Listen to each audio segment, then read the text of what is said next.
आप पढ़ रहे हैं यूपी बोर्ड में या किसी भी स्टेट बोर्ड के स्टूडेंट हैं, चाहे वो आईसीएससी के, ठीक, सबके लिए है। अगर रह जाती है बात, कुछ कंपटीशन के स्टूडेंट होते हैं, वो भी आप पढ़ सकते हैं। ठीक है, कैसे, ये आना बहुत ज़रूरी है। इसमें अर्थमेटिक प्रोग्रेशन पढ़ने से पहले हम थोड़ा सा बैक में जाएंगे। क्या होता है, जैसे आपसे कुछ नंबर लिखने के लिए कहा जाए, ठीक है, तो आप कोई भी नंबर लिख सकते हैं। जैसे आप पहले 1 2 3 4 5 6 7 ऐसे लिख सकते हैं। ठीक है, अगर फिर आपसे कहा जाए और लिखिए, तो आप लिख सकते हैं इनमें 1, ठीक है, 3 5 7। फिर और कहा जाए तो तब भी आप लिख सकते हैं 2 4 6 8 . अगर आपसे कहा जाए कि चलिए ठीक है, या पे ऐसे नंबर लिख लें और नंबर लिखिए, इसमें जो है आप लिख सकते हैं 1 5, ठीक है, और ये 9 13।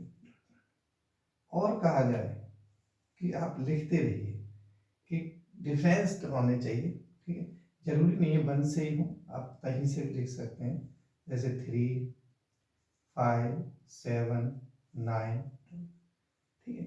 अगर आपसे और कहा जाए कि कुछ और डिफरेंट टाइप के नंबर लिखिए, तो आप लिख सकते हैं, चलिए जैसे 1, ठीक है, और ये कितना 4 9, और आपसे इस तरह के नंबर लिखने के लिए। फिर और भी कहा जाए तो आप बहुत सारे नंबर लिख सकते हैं, 2 4 8 16, ठीक है। अगर आपसे कहा जाए चलिए आप कुछ फ्रैक्शन लिख लीजिए, तो फ्रैक्शन ऐसे होंगे जिनमें डिनोमिनेटर सेम हो और डिनोमिनेटर डिफरेंट हो। जैसे कहीं 3/2, 5/2, 7/2, 9/2, इस तरह के लिख सकते हैं, या बहुत सारे नंबर, ठीक है। और अगर 9 नंबर पे कहा जाए तो आप लिख सकते हैं यहाँ पे कितना कि 1/2, 1/3, 1/5, 1/7, ठीक। तो एक फिक्स दिमाग में जो ऑर्डर आता है, आप लिखते चले जाते हैं, ठीक है ना, लिख रहे हैं। ये सब जो है, चाहे जितना भी फिक्स ऑर्डर हो, चाहे फिक्स आपके मन की कोई भी कल्पना हो, आप एक फिक्स अरेंजमेंट के तहत लिखते हैं। अरेंजमेंट के तहत का मतलब कि आप पहला 2 अंतर रखते हैं, दूसरा 4, तीसरा, तो आपके दिमाग में कोई चीज चल रही होती है, वो सब जो नंबर जो डिजाइन किया है आपने, वो सभी ऑल नंबर क्या होते हैं, सीक्वेंस के अंदर आते हैं। क्या होता है, सीक्वेंसेस। सीक्वेंस में जो है नंबर आते हैं, तो उसको आप जो है किस तरह से लिखते हैं वो देख लीजिए कि किसी सीक्वेंस को आप डिवाइड कर सकते हैं कि या तो आप जो है नंबर 1 कि उसमें कुछ प्लस करते जा रहे हैं, है ना, तो जो प्लस करते हैं वो ये फिक्स प्लस करें, माइनस करें, है ना, फिक्स होना चाहिए। जहां उनका डिफरेंस जो दो टर्मों का, तो किस किस में फिक्स कर रहे हैं, तो वो टर्म सीक्वेंस के अंदर जो फिक्स प्लस या माइनस में होती है वो एपी में होती है ना। अगर वो मल्टीप्लाई और डिवाइड होता है वो जीपी होता है। अगर कोई नंबर जैसे फ्रैक्शन में है और वो पलट दिए जाते हैं, रिवर्स कर दिए जाते हैं, और वो एक सीक्वेंस बन जाते हैं जिनका डिफरेंस सब जगह एक जैसा आता है, तो वो एचपी में होते हैं। मगर दोस्तों ये सभी, ठीक है ना, ये सभी जो है 10th में नहीं आता है, सिर्फ और सिर्फ आप पढ़ते हैं अर्थमेटिक प्रोग्रेशन। ये सारी चीजें आप 11th में पढ़ते हैं, ये 10th की है और ये 11th की। तो आपके सिलेबस में ये वाला पार्ट है, ठीक है। अब ये पार्ट होता क्या है अर्थमेटिक प्रोग्रेशन, वो आप समझेंगे, ठीक है। अर्थमेटिक प्रोग्रेशन एपी, सब हिंदी में बोलते हैं इसको समांतर श्रेणी, ठीक है। एपी से भी रिप्रेजेंट करते हैं, यह होता है समांतर श्रेणी। जो बच्चे हिंदी मीडियम के, चाहे वो सीबीएसई बोर्ड हो, कई बच्चों को पता नहीं है कि भाई सीबीएसई बोर्ड भी हिंदी मीडियम में होता है, तो मैं आपको बता दूं कि हाँ सीबीएसई बोर्ड के भी बच्चे हिंदी मीडियम के होते हैं, वो दिल्ली के अंदर होते हैं, दिल्ली से बाहर जितने भी स्कूल हैं वो प्राइवेट स्कूल हैं, ठीक है। तो वहाँ पे केवल और केवल इंग्लिश मीडियम में होता है, ठीक। मगर जो दिल्ली के अंदर है स्कूल, वहाँ पे सीबीएसई बोर्ड हिंदी मीडियम में भी 10th क्लास में बच्चे पढ़ते हैं, ठीक है। तो ऐसा नहीं है, बाद बाकी सभी स्टेट बोर्डों में हिंदी इंग्लिश जो भी आप समझ सकते हैं, ऐसा कोई टफ वाली बात नहीं है। तो ये है समांतर श्रेणी। समांतर श्रेणी या अर्थमेटिक प्रोग्रेशन। तो ठीक है, हम सिर्फ और सिर्फ इतने की बात करेंगे कि अर्थमेटिक प्रोग्रेशन होता क्या है। फिर हम जो लिखा है वो चेक करेंगे कि कौन कौन से हमारे वैल्यू अर्थमेटिक प्रोग्रेशन में है और कौन कौन सी नहीं है, ठीक है। आप कोई सी टर्म लिख रहे हैं, ज़्यादा से ज़्यादा कम से कम 3 टर्म जरूर होनी चाहिए। जब तक 3 टर्म नहीं है तब तक आप डिसाइड नहीं कर सकते। 3 से ज़्यादा हो तो कोई दिक्कत नहीं है, ठीक है। जैसे मान लीजिए यहाँ पे हम टर्म का मतलब है, जैसे मान लीजिए मैंने ऊपर एग्जाम्पल लिखे, मैं उनमें से ले रहा हूँ। जैसे मैंने लिया 2, 4 और ये 6, डॉट डॉट डॉट का मतलब है ये इसी ऑर्डर में रहेगा, ठीक है। तो इसमें इस वैल्यू को बोलते हैं फर्स्ट टर्म, फर्स्ट टर्म, और ये सेकंड टर्म और ये थर्ड टर्म, ठीक है। आगे भी ये चलता रहेगा, मगर इनका जो डिफरेंस होता है इसे D1 बोलते हैं, इनका जो डिफरेंस होता है इसे D2 होते हैं, ठीक है। जब दो टर्मों का है ना किसी भी सीक्वेंस में, सीक्वेंस बोलेंगे अभी, जब भी किसी भी सीक्वेंस में 2 टर्म्स का डिफरेंस सब जगह, ऐसा नहीं पहले या दूसरी में, सब जगह जहां तक सीक्वेंस बनती है, ठीक है, ऑल टर्म्स में, ठीक है, जहां भी ऑल टर्म्स में होता है तो वो जो डिफरेंस है आगे भी चलता रहेगा, ये D3 डॉट डॉट डॉट ये D है, ये D1 D2 D3, D1 equal to D2 equal to D3 और dot dot dot equal D है। जितने भी डिफरेंस होंगे 2 टर्म्स के डिफरेंस, ठीक है ना, वो सभी इक्वल हो। जहां सुन लीजिए फिर दोबारा, अगर आप पढ़ रहे हैं, मैं कह रहा हूं कोई सा स्टूडेंट हो जिसने नहीं पढ़ा और शुरुआत कर रहा है तो बिल्कुल अच्छी तरह से सीख सकता है, कोई आपको प्रॉब्लम नहीं। समझिए दोबारा क्या कह रहा हूं। जब आपको कोई टर्म्स लिखी होंगी, है ना, जब आप चेक करते हैं तो बहुत सारी टर्म लिख देते हैं उसमें, तो आप हर जगह चेक करेंगे कि भाई इन दोनों का डिफरेंस क्या है, इन दोनों का, इन दोनों का, इन दोनों का, आगे ऐसे ही चलता चला जाएगा। जब D1 D2 निकालेंगे और सब जगह सेम आता है ना, से कांस्टेंट रहता है, मतलब 2 है तो 2 ही रहेगा, बदले नहीं, ऐसी सीक्वेंस जो है क्या होती है, एपी होती है। क्या होती है, ये एपी होगी। देखिए 2 D1 कितना है, इन दोनों का डिफरेंस देखिए कितना है, 2 है। इन दोनों का देखिए, इन दोनों का ये भी 2 है, आगे भी 2 चलता चले जाएगा। तो कांस्टेंट वैल्यू क्या आई, 2। जहां पे कांस्टेंट हो डिफरेंस पूरी सीक्वेंस में, वो सीक्वेंस आपकी एपी होती है, अर्थमेटिक प्रोग्रेशन में होगी। ये बात समझ में आ रही है, बिल्कुल आनी चाहिए। अब देखिए बात आती है कि हम जो है थोड़ा सा चेक करते हैं, हमने कुछ बहुत सारे नंबर लिखे हैं तो क्या ये एपी में है या नहीं। आप देखिए इन दोनों का डिफरेंस 1, इन दोनों का 1, इन दोनों का 1, इन दोनों का भी 1, सब जगह 1 1 1 आ रहा है, तो ये एपी में होगी।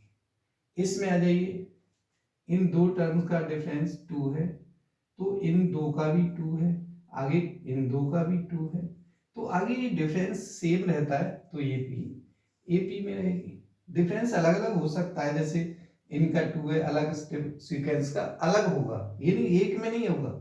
जैसे अब इसमें अलग नहीं हो सकता, इसमें कांस्टेंट ही आएगा। इसमें देखिए 2, इसमें भी 2, इसमें भी 2, तो ये भी एपी होगा, है ना।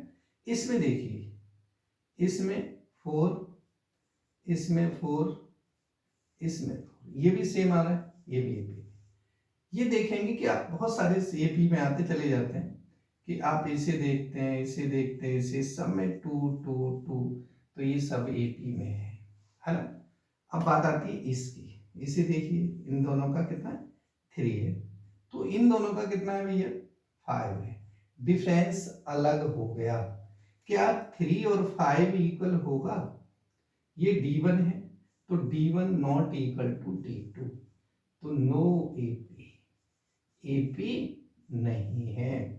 यहाँ देखिए डिफरेंस कितना है, ये 2 है, यहाँ डिफरेंस कितना है 4 है, यहाँ डिफरेंस कितना है 8 है, डिफरेंस अलग अलग आ रहा है, तो ये AP नहीं होगी। अब देखिए इनका, भाई देखिए डिनोमिनेटर सेम होता है तो डिफरेंस ऊपर वाली नंबरों का देखते हैं, इनका 2, इनका भी 2, इनका भी 2, इसका मतलब है कि ये AP में है। अब आ जाइए, ठीक है, इनका जो डिफरेंस होगा अगर आप इन दोनों का देखें तो एलसीएम 6 आएगा, है ना, तो ये 1/6। इन दोनों का देखें तो एलसीएम 15 आएगा और ये 5 और 3 का 2 हो जाएगा। इन दोनों का देखें एलसीएम 35 आएगा और इनका डिफरेंस 7 हो जाएगा, है ना। तो इसका मतलब है डिफरेंस अलग अलग आ रहा है, तो ये भी एपी में नहीं है ना।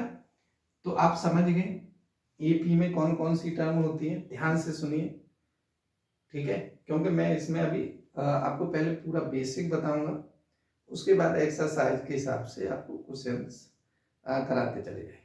तो एपी में कौन कौन सी टर्म होती है, जिनका फिक्स प्लस हो या माइनस हो, मल्टीप्लाई में नहीं, प्लस में या माइनस, ठीक है।